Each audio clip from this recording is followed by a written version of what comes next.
Toby was worried. So many workmen were needed at the quarry that Henrietta was unable to carry them all. Bertie did his best to help, but he couldn't get closer than the quarry gate. "We need another coach to take the workmen all the way inside," Toby complained. One morning, Bertie didn't feel very well, and Henrietta was all on her own. More and more workmen climbed into her. "Help!" Henrietta exclaimed. "I shan't be able to move." "We can't either," grumbled the workmen. "We're too squashed together."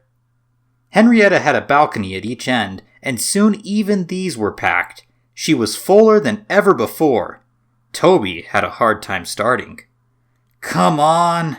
Come on! Come on! Come on!" Toby fussed impatiently, his wheels slipping on the damp rails. People in the street stared as the train struggled past.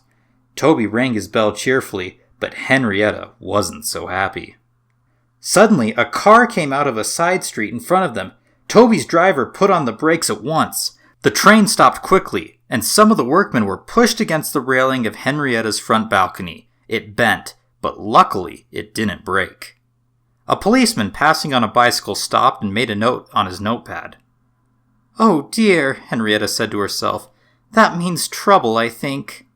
She was right. The next day, an inspector visited the quarry manager. "There is a bylaw, sir," he said, "which says that passengers should not be carried on the end balconies of railway carriages." I'm sorry, Inspector," the manager said. "It doesn't usually happen, but the bus couldn't make a run today." "Please make sure it doesn't happen again," said the inspector sternly. The quarry manager telephoned the fat controller to see if he could help. The fat controller wasn't hopeful, and the quarry manager went home to tea, shaking his head sadly. A few days later, Thomas stopped at a station by the river. As they waited, he heard a buzzing noise from behind a thick hedge that grew near the platform. Suddenly there was a rustling and a loud crash. A man's head appeared above the hedge. He had a saw in his hands. "It's nice to see the railway once more," he said cheerfully. "It's been like a jungle in here." Later, Thomas stopped there again.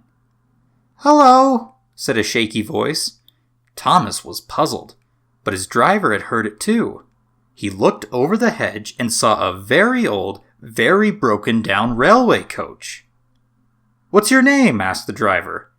"Victoria," replied the coach shyly. "Are you Thomas's driver?" But before he could answer, the guard's whistle blew and they had to go. At the top station, Toby told Thomas about the workmen.